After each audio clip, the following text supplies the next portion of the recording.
Reservation ये एक ऐसा शब्द है जिसे सुनते ही लोग दो हिस्सों में बढ़ जाते हैं।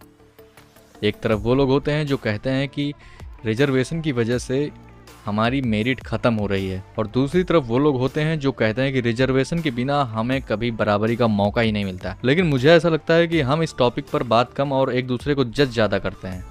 कुछ दिन पहले मेरे एक दोस्त से बात हुई, इसी बात को लेकर के डिबेट हो रही थी। उसने कहा कि भाई जनरल का जो कट ऑफ होता है बहुत ऊपर जा रही है, जिससे कम नंबर जिसके आते हैं उसका सिलेक्शन हो जाता है और ज़्यादा मेहनत की वो बाहर रह जाता है। ये फेयर है क्या? और अगर कोई डॉक्टर ऐसे बन जाए तो उससे इलाज कौन कराएगा? और सच कहूँ तो उसकी बात सुन के मैंने भी ये नहीं कहा कि वो बिल्कुल गलत है, क्योंकि अगर तुमने 2-3 साल दिन रात पढ़ाई की और घर वालों की उम्मीदें हैं तुमसे, और सिर्फ कैटेगरी की वजह से तुम्हारी सीट चली जा रही है, तो तुम्हारा दर्द बिल्कुल जायज़ है और इस फीलिंग को बिल्कुल इग्नोर नहीं किया जा सकता है।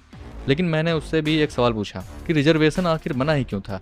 अगर रिजर्वेशन का पर्पज़ सिर्फ गरीबी होता तो फिर कास्ट को बेसिस क्यों बनाया गया, इनकम को क्यों नहीं? इसका जवाब हिस्ट्री में छुपा है।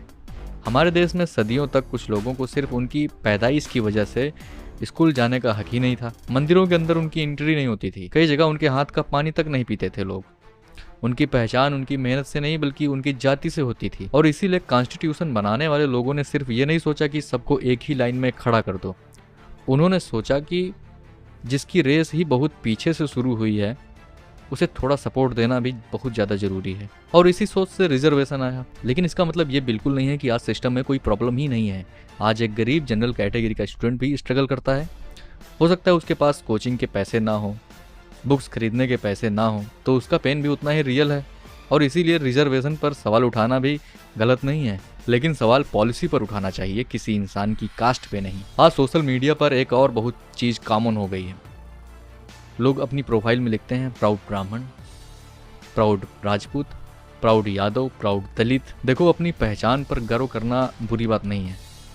मैं शुक्ला हूँ, यादव हूँ, पासवान हूँ या खान हूँ, इसमें कोई प्रॉब्लम है ही नहीं। प्रॉब्लम तब शुरू हो जाती है जब कोई ये सोचने लगे कि मेरी कास्ट मुझे दूसरों से बड़ा बना देती है, या फिर किसी को उसकी कास्ट की वजह से गालियाँ दी जाएं। और यही बात रिजर्वेशन की डिबेट में भी लागू होती है। अगर कोई रिजर्वेशन का सपोर्ट करता है तो जरूरी नहीं कि वो मेरिट के खिलाफ हो, और अगर कोई रिजर्वेशन को क्रिटिसाइज करता है तो जरूरी नहीं कि वो कास्टिस्ट हो, जातिवाद को बढ़ावा देता हो। लेकिन जब हम ये कह देते हैं कि एससी डॉक्टर होगा तो काम काबिल ही नहीं होगा, ये जनरल वाले सब प्रिविलेज होते हैं, तब हम फैक्ट्स नहीं बस अपने स्टेरियोटाइप्स बना रहे होते हैं। डॉक्टर की काबिलियत उसकी कास्ट डिसाइड नहीं करती है, उसकी पढ़ाई, उसकी ट्रेनिंग, उसके एग्जाम्स और उसके प्रैक्टिकल जो स्किल्स होती हैं वो डिसाइड करती हैं। बिल्कुल वैसे ही जैसे कि किसी इंजीनियर, टीचर या फिर जज की क्वालिटी उसके सरनेम से डिसाइड नहीं हो जाती हैं। मेरे हिसाब से रिजर्वेशन की सबसे बड़ी प्रॉब्लम रिजर्वेशन से ज़्यादा हमारी सोच है। हम पॉलिसी की जगह लोगों से लड़ने लगते हैं और फिर डिबेट का लेवल इतना गिर जाता है कि किसी के आर्ग्यूमेंट का जवाब देने के बजाय हम उसकी कास्ट ढूंढने चले जाते हैं। अगर रिजर्वेशन में बदलाव की ज़रूरत है तो उस पर भी बात होनी चाहिए ना, किसको मिलना चाहिए, कितने समय तक मिलना चाहिए, क्या जिन लोगों को सबसे ज़्यादा ज़रूरत है उन तक इसका फ़ायदा पहुंच भी रहा है या फिर नहीं। क्या स्कूल एजुकेशन को इतना स्ट्रांग बनाया जा सकता है कि एक दिन रिजर्वेशन की ज़रूरत ही ख़त्म हो जाए या फिर कम पड़ जाए? ये सारे बहुत ही ज़्यादा इंपॉर्टेंट सवाल हैं, लेकिन इन सवालों का जवाब न गाली है न नफरत है, सिर्फ डाटा, हिस्ट्री और लॉजिक है। और शायद इसीलिए रिजर्वेशन की डिबेट इतनी मुश्किल है, क्योंकि यहाँ सिर्फ नंबर्स की बात नहीं होती है, यहाँ पे हिस्ट्री भी है, प्रेजेंट भी है और करोड़ों स्टूडेंट का फ्यूचर भी है। इसलिए अगली बार जब रिजर्वेशन पे डिबेट हो तो सिर्फ अपनी कैटेगरी से मत सोचना, एक बार दूसरे साइड का नज़रिया समझने की भी कोशिश करना। हो सकता है तुम्हारा ओपिनियन ना बदले, लेकिन तुम्हारी जो अंडरस्टैंडिंग है वो और बढ़ जाए। और शायद वही एक हेल्दी डेमोक्रेसी की भी पहचान होती है कि हम दूसरे को भी समझ सकते हैं। बाकी इसके बारे में मैं आगे भी कई वीडियोस बनाऊंगा जहां पे मैं इसके बारे में चर्चा करूंगा। अभी आप इस चैनल को सब्सक्राइब कर सकते हैं मेरे अपकमिंग वीडियोस देखने के लिए।